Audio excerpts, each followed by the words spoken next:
What's up, everybody? Welcome back to the channel. This here's Logistical Response. We cover political news, and we're gonna let you know that, yeah, we're coming at Republicans once again. Okay, so let me set this up for you right quick.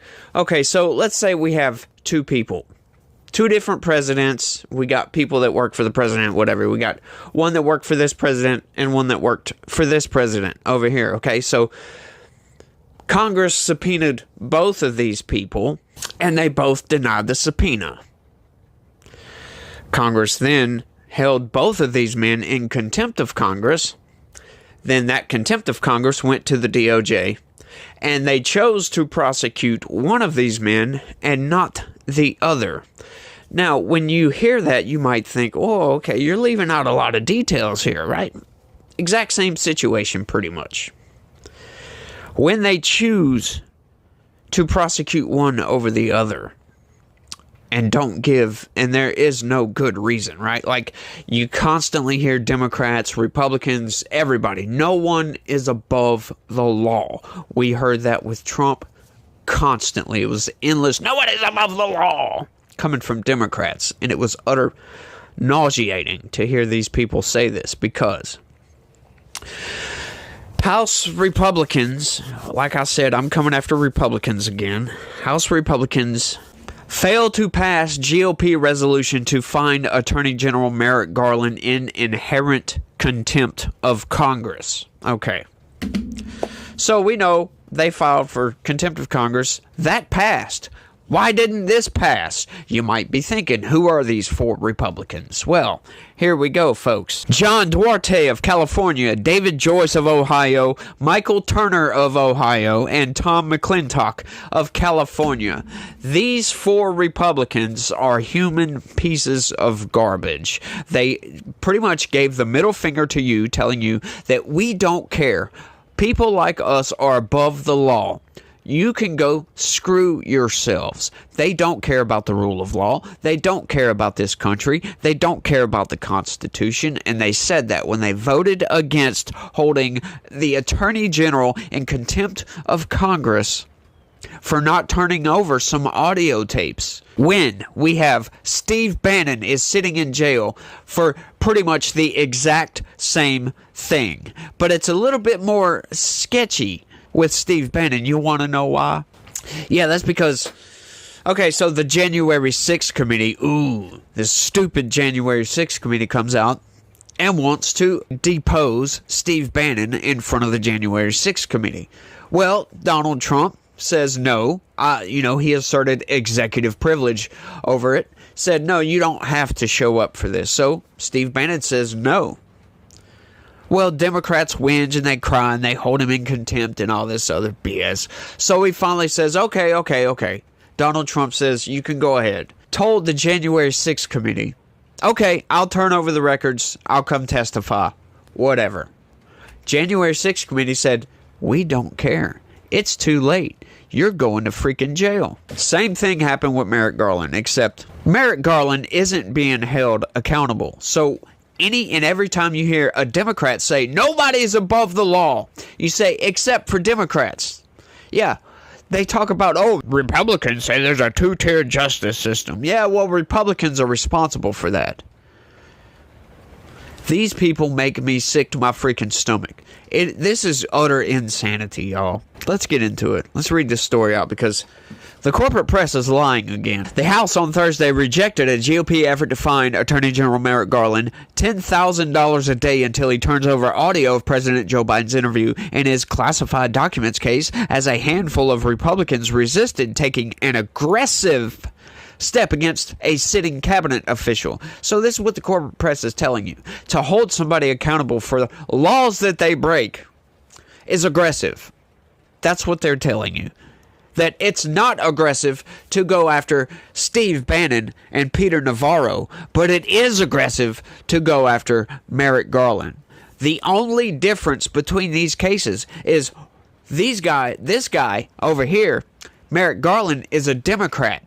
And these guys over here, they are Republicans. Even if the resolution titled Inherent Contempt had passed, it was unclear how the fine would be enforced, as the dispute over the tape of Biden's interview with Special Counsel Robert Hur is now playing out in court. See, what's funny about that, you might hear that and be like, oh, that's just an innocuous statement of fact.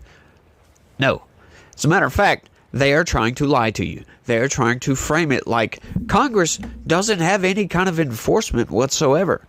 These people are stupid. They're either stupid or they're lying on purpose, because how else are they going to enforce this, right? The original inherent contempt would consist of having the sergeant at arms go and arrest Merrick Garland and hold him in custody until they turned over the audio tapes. This inherent contempt charge would fine him a day. That would be worked out in court. Jesus Christ, the corporate press just lying corporate press lies so much. It's not even a surprise anymore that they try to frame something like, oh, this is so crazy what Republicans are doing. Remember, folks, Republicans are evil. The House voted 204 to 210, with 4 Republicans joining all Democrats to halt a Republican resolution that would have imposed a fine, effectively rebuffing the latest effort by GOP lawmakers to assert its enforcement powers weeks after Biden asserted executive privilege to block the release of the recording. House Republican leaders were caught off guard by the failed voting, telling the Associated Press that they expected the effort to pass, but that, regardless, they would continue using other tools to obtain the audio recording. We expected it to pass, but we've been very aggressive on enforcing the subpoena against Merrick Garland and seeking to hold him accountable, Speaker Mike Johnson said after the vote. We are using every tool in the arsenal to ensure that he follows the law and that we can complete our constitutional responsibility. A spokesperson for Garland said the Attorney General was leading a cross-border crime forum and was unavailable for comment. Rep. Anna Paulina Luna, the resolution's lead sponsor, said during the debate Wednesday that no one is above the law. This is not a decision that we have reached lightly, but the actions of the Attorney General cannot be ignored, Luna said. The House earlier this year made Garland the 3rd Attorney General in U.S. history to be held in contempt of Congress, but the Justice Department said Garland would not be prosecuted, citing the agency's long-standing position and uniform practice not to prosecute officials who do not apply with subpoenas because of the president's claim of executive privilege. So what they are basically telling you is that, yes, some people are above the law. We do have a 2-tiered justice system in this country. That is what that says. That is what that says outright. We are not going to hold Merrick Garland in contempt. We are not going to prosecute him because he is a Democrat. But if you are a Republican, they most definitely will come after you.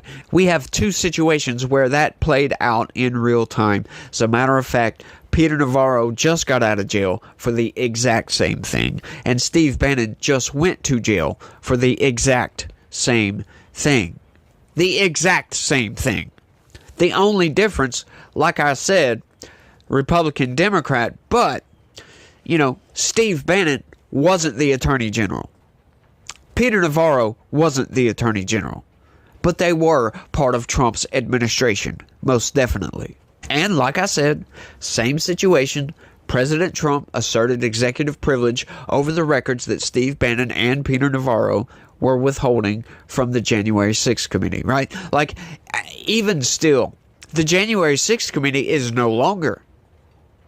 This is just all utter absurd. And the fact that these 4 Republicans voted against this to tell the American people that, yes, these men, they're Democrats. They are above the law. Nothing we can do about it, folks. I'm sorry.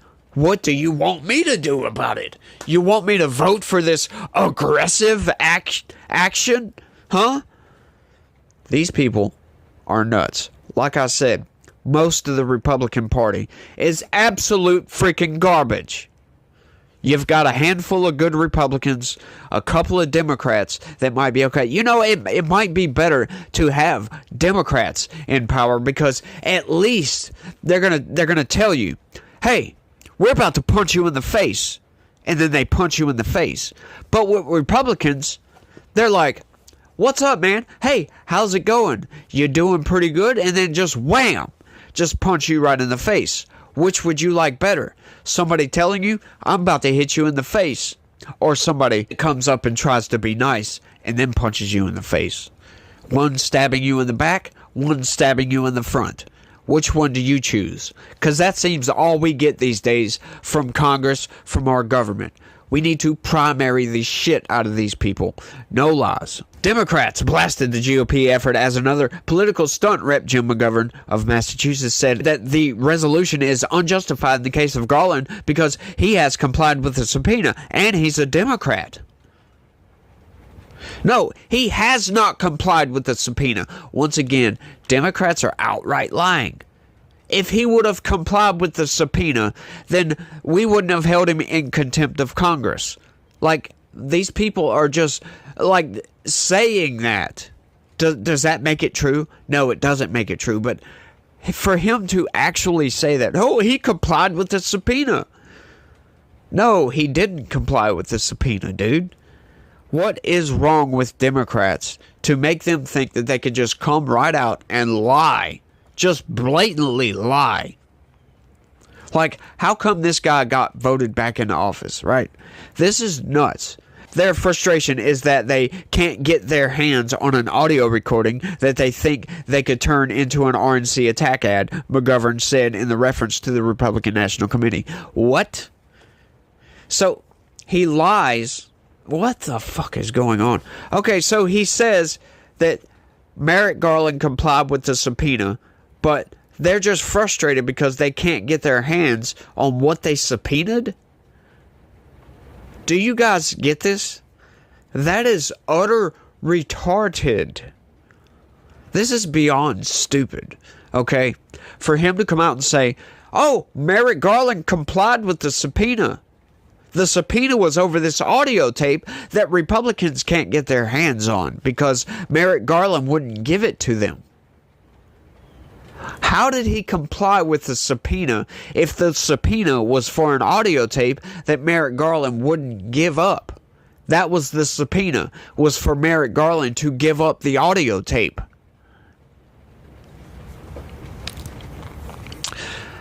Jim McGovern is evil.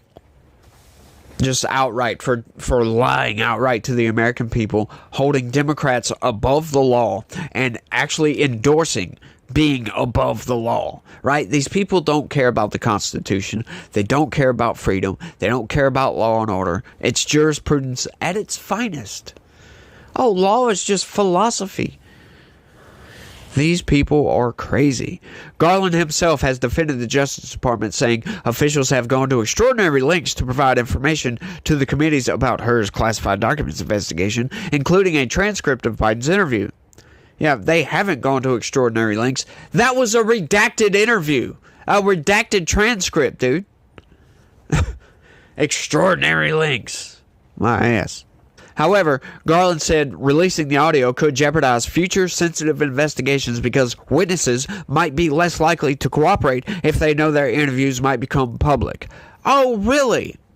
So, how often are they going to actually interview people for Biden handling classified documents? Future sensitive investigations? Right? You can't claim that for other investigations. I'm sorry. It doesn't work like that. Those are totally different investigations. We're not going to be subpoena information audio tapes from the Justice Department over somebody else. It's the freaking president. That is not a good excuse. As a matter of fact, it is just an excuse because they don't want to give it up. It's a BS reason. Doesn't make any sense. Oh, because it'll jeopardize future investigations. Now, you can go shove that right up your ass, dude. That's what I tell you. Give up the freaking audio tape. These people don't care about oversight once again. This aggravates me till no end. We have checks and balances for the entire system to work right. Co-equal branches of government. Just because you're the executive branch doesn't mean that you hold power over the other branches of government. You can't just go and do whatever you want. However, that is how the Biden administration has ran the government for the past 3.5 years. Just go and do whatever the hell you want. That's what they are doing. They are denying oversight on a constant and steady basis, right? And these people say Trump was bad, right? These people are even way worse, as a matter of fact, because Trump never denied oversight outright, right? He may have, at first, like when he told Steve Bannon, I assert executive privilege. But when Democrats pushed back and tried to hold Steve Bannon and Peter Navarro in contempt, he finally said, okay, go ahead. It's whatever. That's fine. If they're going to cry and throw a tantrum over it, whatever. But guess what, Democrats? They didn't relent and say, okay, come on. No, they said, screw you. It's too late. You can go to hell. Yeah, as a matter of fact, you can go to jail. And that's exactly what they did. But when it's Republicans doing it, all of a sudden, this is crazy. You're jeopardizing future investigations. They just want an attack ad on Joe Biden. These people are evil, folks. It's just insane to me that the Biden administration thinks that it can just get away with whatever the hell it wants to. Doesn't care. Like student loan forgiveness. Supreme Court says no. Biden administration says we'll do it anyway. Oversight. Biden says no, we don't care. We don't want your oversight over here. You don't oversee us. That's what Biden said. That's exactly what an authoritarian dictator would do. Let me know down in the comments if Biden comes off as an authoritarian dictator to you. It's like the guy's not even in the wheelhouse anymore. He's not in charge anymore, but it all falls on him. He's the freaking president, y'all.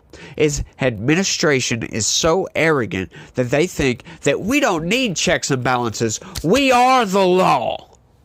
That's what their administration is telling you.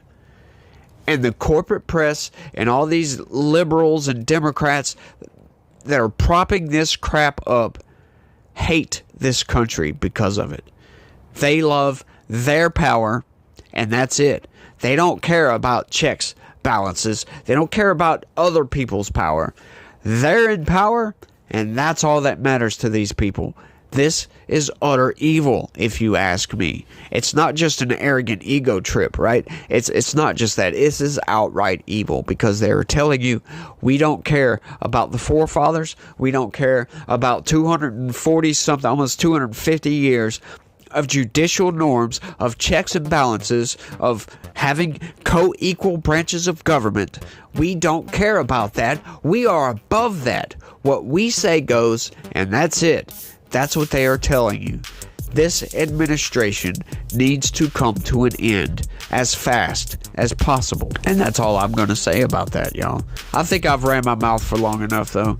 Y'all let me know what y'all think about all this down in the comment section.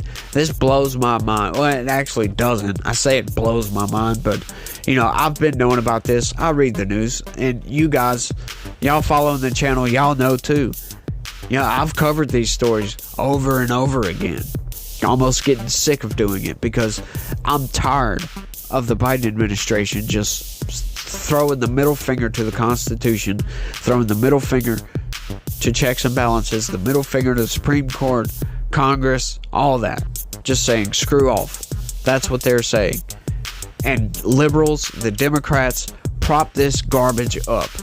And it makes me sick. But y'all let me know what y'all think. That's all I got for this one. I want to thank everybody for watching. And y'all try to have a good day. And stay legitical. Peace.